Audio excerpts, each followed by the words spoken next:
வாழ்க வையகம், வாழ்க வையகம், வாழ்க வளமுடன். குரு வாழ்க, குருவே துணை. நண்பர்களுக்கு வணக்கம். நான் வடலூர்ல இருந்து துறை. இன்னைக்கு இந்த வீடியோ பதிவுல என்ன பார்க்க போறோம்னா, ஒரு ஆய்வு ஜாதகம் பார்க்க போறோம். ஆஹ் அந்த ஆய்வு ஜாதகம் அப்படின்னும் போது அது வந்து ஒரு திருமணம் ஆகாத ஜாதகம், காதல் தோல்வியான ஜாதகம், பிளஸ் வந்து நல்லா படிச்சிருக்கிறாரு. ஆஹ் அது போல வந்து நிறைய விஷயங்கள் அந்த ஜாதகத்துல இருக்கு. அதை வந்து எப்படி நம்ம ஒவ்வொரு விஷயமா எடுத்து ஆய்வு பண்ணலாம். ஒரு ஜாதகத்தை எப்படி வந்து ஆய்வு பண்ணணும் அப்படின்றத நம்ம இந்த இந்த இந்த ஜாதகத்துல சொல்லுவோம். ஓகேங்களா? ஒரு கேள்வி கேட்கறாங்கன்னா அந்த கேள்விக்கு எப்படி பார்க்கணும். ஃபர்ஸ்ட் ஒரு கேள்வி கேட்கறாங்க அப்படின்னா அந்த கேள்விக்கான பாவத்தை போய் பார்க்கணும். அந்த பாவம் எப்படி பாதிக்கப்பட்டிருக்கு அப்படின்னு பார்க்கணும். ஃபர்ஸ்ட் அந்த பாவம் எப்படி பாதிக்கப்பட்டிருக்குன்னு பார்க்குறோம். அதுக்கப்புறம் அந்த பாவ அதிபதி அப்படின்றது எப்படி பாதிக்கப்பட்டிருக்காருன்னு பார்க்கணும். அதுக்கான காரகிரகம் எப்படி பாதிக்கப்பட்டிருக்காரு இப்படிலாம் பார்க்கணும். பார்க்கும்போது இது வந்து பிறந்ததுல இருந்து அந்த கிரகங்கள் வந்து தசாபுத்தி அதாவது பிறந்ததுல இருந்து அந்த ஜாதகத்துல உள்ள கிரகங்கள் ஒரே மாதிரி தான் இருக்கும். ஆனா சம்பவம் வந்து ஏதோ ஒரு குறிப்பிட்ட காலகட்டத்தில் தான் நடக்குது. அப்ப நடக்கிற நேரம் அந்த சம்பவத்துக்கு அவங்க கேட்ட பாவத்துக்கு என்ன மாதிரியான விளைவை கொடுத்தது அப்படின்றது தசாபுத்தியை எடுத்து சொல்லணும். அந்த விளைவை வந்து சுபமா கொடுத்ததா அசுபமா கொடுத்ததா அப்படின்றத அந்த கிரகம் கோச்சாரத்துல எப்படி டிராவல் பண்ணுது அப்படின்னு பார்த்து நம்ம சொல்லணும். ஓகேங்களா? அப்படிதான் நம்ம இந்த ஜாதகத்தை நம்ம ஆய்வு பண்ண போறோம். அந்த ஜாதகத்தை ஒவ்வொரு படிப்படியா நம்ம எப்படி பாக்குறது அப்படின்னு பார்க்கலாம். இப்ப அந்த உதாரண ஜாதகத்தை நம்ம ஸ்கிரீன்ல கொண்டு வரோம்.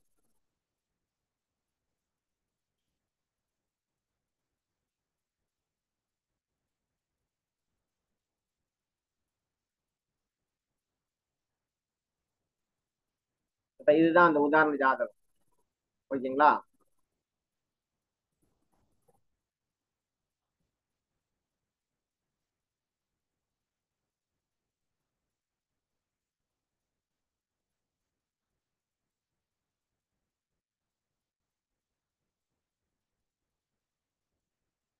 இதுதான் அந்த உதாரண ஜாதகம். பாருங்க, லக்னம் வந்து இவர் வந்து 1985 பிறந்தவர். இன்னும் திருமணம் ஆகல. 40 வயசு ஆயிடுச்சு, இன்னும் திருமணம் ஆகல. ஃபர்ஸ்ட் இவருடைய ஒவ்வொரு நிலையா பார்ப்போம். ஓகேங்களா? இப்ப லக்னம் வந்து இவருக்கு வந்து மிதுன லக்னம். லக்னத்திலே செவ்வாய் 3ஆம் இடத்துல மாந்தி, 5ஆம் இடத்துல சனி கேது, 7ஆம் இடத்துல சந்திரன், 8ஆம் இடத்துல குரு வக்ரம், 11ஆம் இடத்துல சுக்கிரன் ராகு, 12வது இடத்துல புதன் சூரியன். இப்ப இவர் வந்து லக்னம் வந்து, அதாவது இவருடைய கேரக்டர்ல வந்து நிறைய, அதாவது நல்லா படிச்சிருக்காரு. அதாவது நம்ம வந்து ஒரு 3க்கும் மேற்பட்ட மாஸ்டர் டிகிரியே பண்ணியிருக்கிறாரு. காலேஜ்ல வந்து லெக்சரரா, அதாவது காலேஜ்ல ஆசிரியரா இருந்தவர் இவரு. இவருடைய நடத்தையால அந்த ஒவ்வொரு இடத்துலயும் வேலை செய்யற இடத்துல எல்லாம் பெண்கள் சம்பந்தப்பட்ட பிரச்சனை வந்து இவர் வந்து வேலையை விட்டு தூக்கிடுறாங்க. வேலையை விட்டு எடுத்துடுறாங்க. நல்லா படிச்சிருக்கிறாரு. காலேஜ்ல வேலை செஞ்சவர். இப்போதைக்கு வேலை இல்லாம இருக்கிறாரு. ஓகேங்களா? இப்ப இவருக்கு வயசு 40ஆவது. இப்ப பாருங்க, இந்த லக்னம் எப்படி அந்த பாதிக்கப்படுதுன்னு பாருங்க.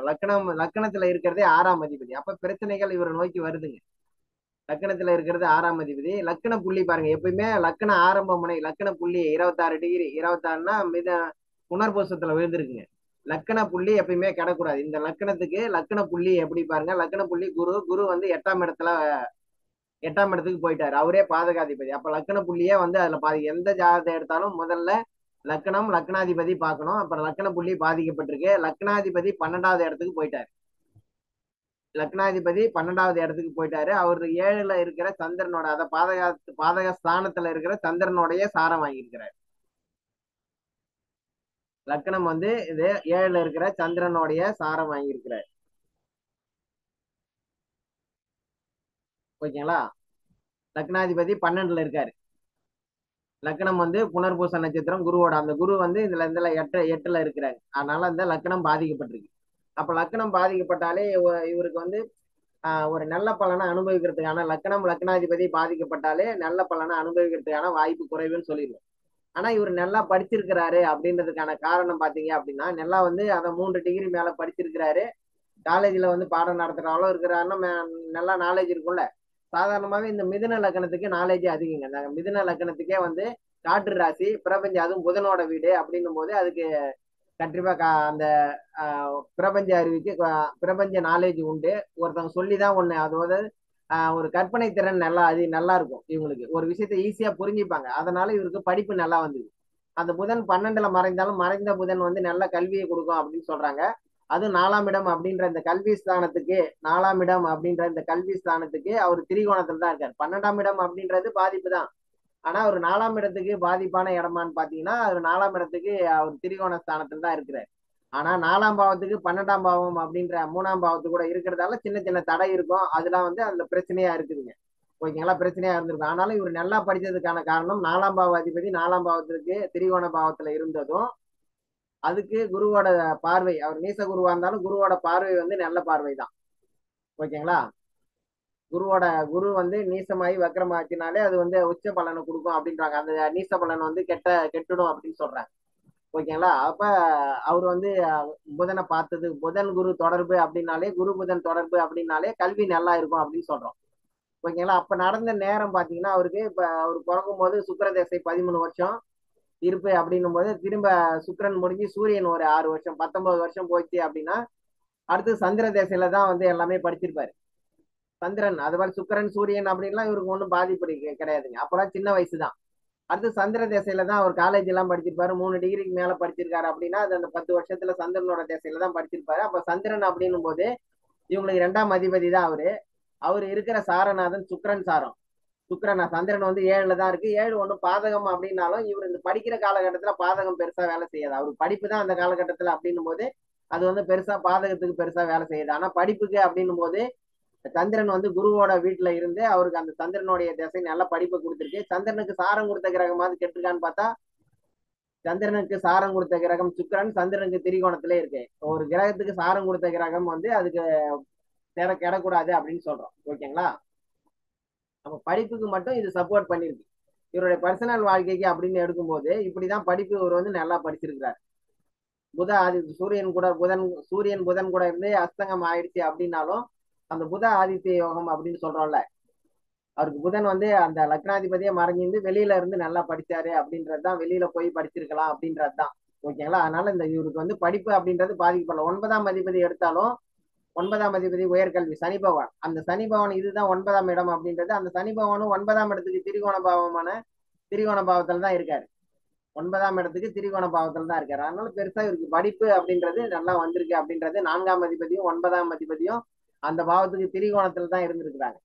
அதுல வந்து அங்க கேது இருக்கிறது, அந்த 4ஆம் பாவ அதிபதி கூட சூரியன் இருக்கிறது சின்ன சின்ன தடை வந்திருக்கலாம்.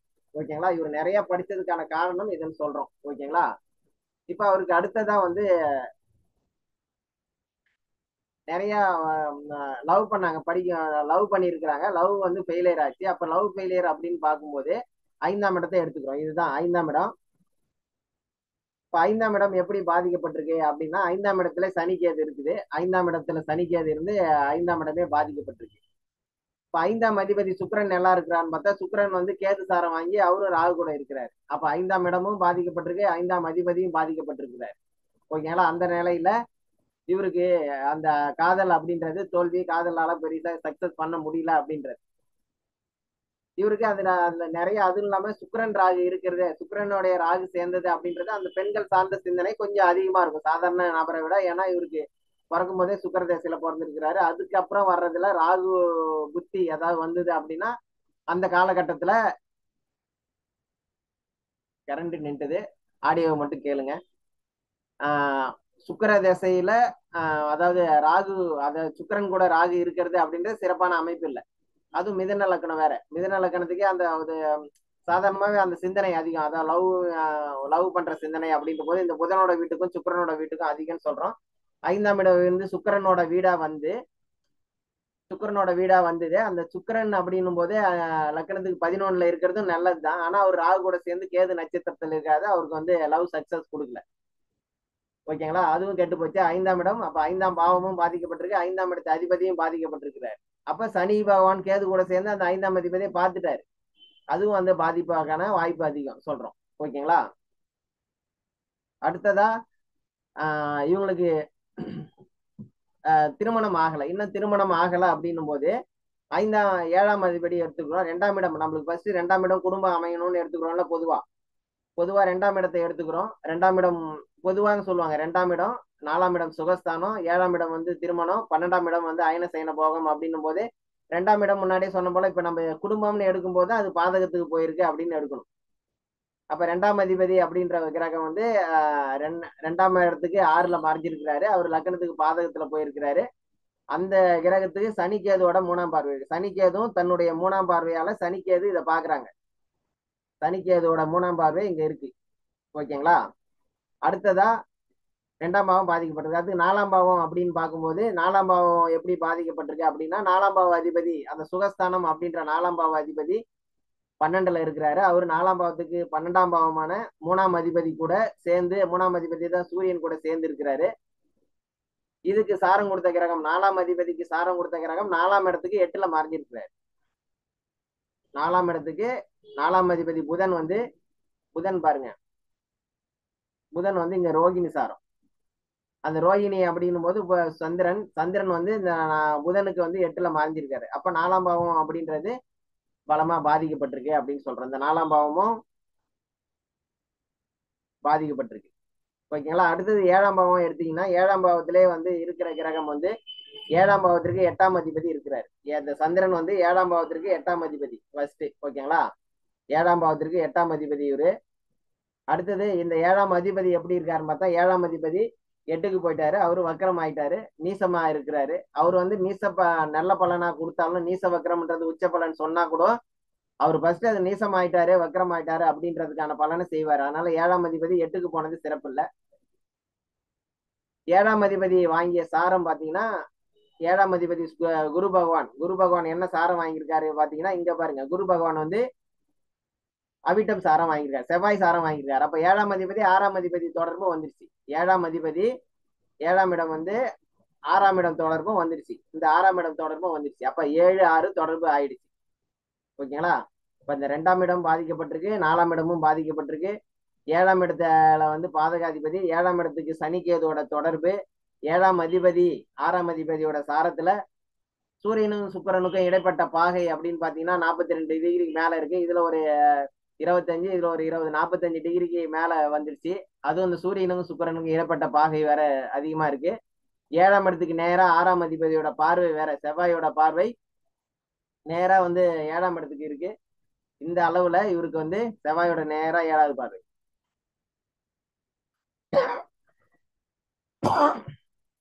இந்த அளவுல இவருக்கு வந்து இந்த திருமண வாழ்க்கை அப்படின்னு பாதிக்கப்பட்டிருக்கு. 7ஆம் அதிபதி குருவோட சாரத்துல ஏதாவது கிரகம் இருக்கான்னு பாருங்க. குருவோட சாரத்துல ஒண்ணுமே இல்லை, லக்ன புள்ளி மட்டும்தான் இருக்கு. கேது இருக்கிறாருங்க, கேது இருக்காரு, சனி பகவான் இருக்காரு. இந்த 2 கிரகம் தான் இவருக்கு திருமணத்தை கொடுத்து வைக்கணும். அந்த சனியும் கேது கூட சேர்ந்து 7ஆம் இடத்துக்கு சனி கேது சனி கேது செவ்வாய் 3மே சம்மந்தப்பட்டுச்சுங்க. அப்ப 7ஆம் இடம் வந்து பலமா பாதிக்கப்பட்டிருக்கு. 7ஆம் அதிபதியும் பலம் இழந்து போயிட்டாரு. அப்ப இவருக்கு திருமணத்துக்கான வாய்ப்பு குறைவா இருக்கு பாருங்க. திருமணத்துக்கான வாய்ப்பு குறைவா இருக்கு. நடக்கிற நேரமும் அடுத்தடுத்து இவருக்கு வந்து பாதிப்பை கொடுக்குற நேரமா இப்ப நடக்கிறது வேற ராகு தேசை. சுக்கிரன் முடிஞ்சு, சூரியன் முடிஞ்சு, சந்திரன் முடிஞ்சு, செவ்வாய் முடிஞ்சு, இப்ப ராகு தேசை நடந்துட்டு இருக்கு. அந்த ராகு தேசையில ராகு தான் ஆரம்பிச்சு நடந்துட்டு இருக்கு. அதெல்லாம் அது நிறைய தேவையில்லாத பழக்க வழக்கங்களால இவருக்கு கெட்ட பேர் நிறைய வந்துட்டு இருக்கு. இப்படி நீங்க ஒவ்வொரு பாவத்தையும் அந்த பாவம் எப்படி பாதிக்க இதுல பாருங்க. 7ஆம் பாவத்துல இருக்கிற அந்த பாவம் எப்படி பாதிக்கப்பட்டிருக்கு அப்படின்னா 7ஆம் பாவத்துல 7ஆம் இடத்துக்கு 8ஆம் அதிபதி, சனிக்கேதோட பார்வை 7ஆம் பாவத்துக்கு. அது போல 7ஆம் பாவத்துக்கோட 12ஆம் அதிபதி செவ்வாய் வந்து 7ஆம் பாவத்தை பாக்குறாரு. அப்ப இந்த அளவுல 7ஆம் பாவம் பாதிக்கப்பட்டிருக்கு. 7ஆம் அதிபதி எப்படி பாதிக்கப்பட்டிருக்காருன்னா 7ஆம் அதிபதியே தன் வீட்டுக்கு 12ஆம் அதிபதியான 6ஆம் அதிபதி சாரம் வாங்கிட்டாரு. ஓகேங்களா? அவரும் நீசம் ஆயிட்டார், வக்ரம் ஆயிட்டார். அதனால 7ஆம் அதிபதியும் பாதிக்கப்பட்டிருக்காரு. இப்படி இந்த கிரகங்கள் வந்து இது போல பாதிக்கப்பட்டிருக்கு. கார கிரகம் சுக்கிரன் எடுத்தீங்கன்னா சுக்கிரனும் கேது சாரம் வாங்கி ராகு கூட இருக்கிறது, சனி கேதோட தொடர்பு இருக்கிறது, அதுவும் சிறப்பா இல்லை. ஓகேங்களா? ராகு கேதோட மிட் பாயிண்ட்ல அவங்களுடைய குடும்பம் என்ற 2வது இடம் வந்தது. ராகு கேதோட மிட் பாயிண்ட்ல இந்த பக்கம் ராகு கேது அப்படின்னா ராகு கேது மிட் பாயிண்ட்னா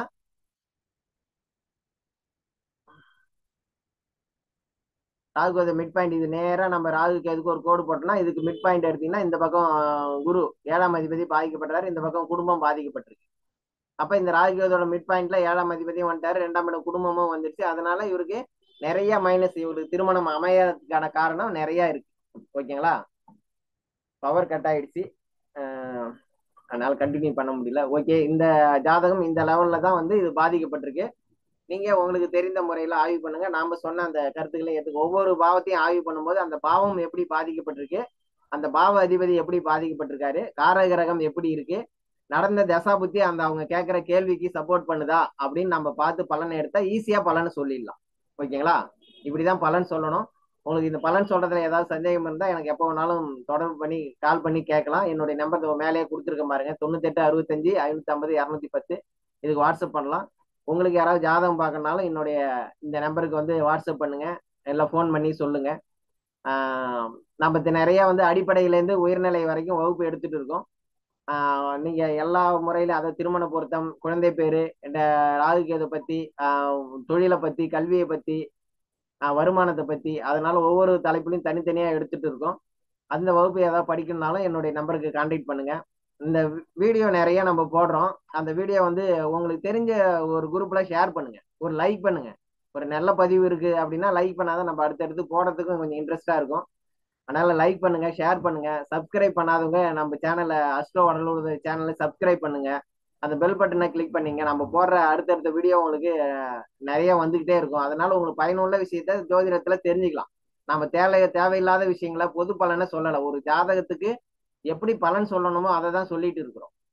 அதை நீங்க எப்ப கேட்டாலும் நான் சந்தேகம் சொல்றதுக்கு நான் ரெடியா, போன் எடுத்து ரெடியா, சந்தேகத்தை நிவர்த்தி பண்றதுக்கும் ரெடியா இருக்கேன். ஆனா அதுல வந்து நம்ம கமெண்ட்ல அப்படின்னும் போது என்னால டைப் பண்ண முடியல அப்படின்றதால தான். நீங்க எப்ப ஃபோன் பண்ணுங்க, ஃபோன் பண்ணும்போது நான் சந்தேகத்துக்கு நிவர்த்தி பண்றேன். அதனால நம்ம வீடியோவை அவசியம் ஷேர் பண்ணுங்க, ஒரு லைக் போடுங்க. தெரிஞ்ச நண்பர்களுக்கும் சொல்லுங்க. வகுப்புகளை படிக்கணும்னாலும் அடிப்படையில இருந்து உயர்நிலை வரைக்கும் ரொம்ப எளிமையா எடுத்துட்டு இருக்கோம்.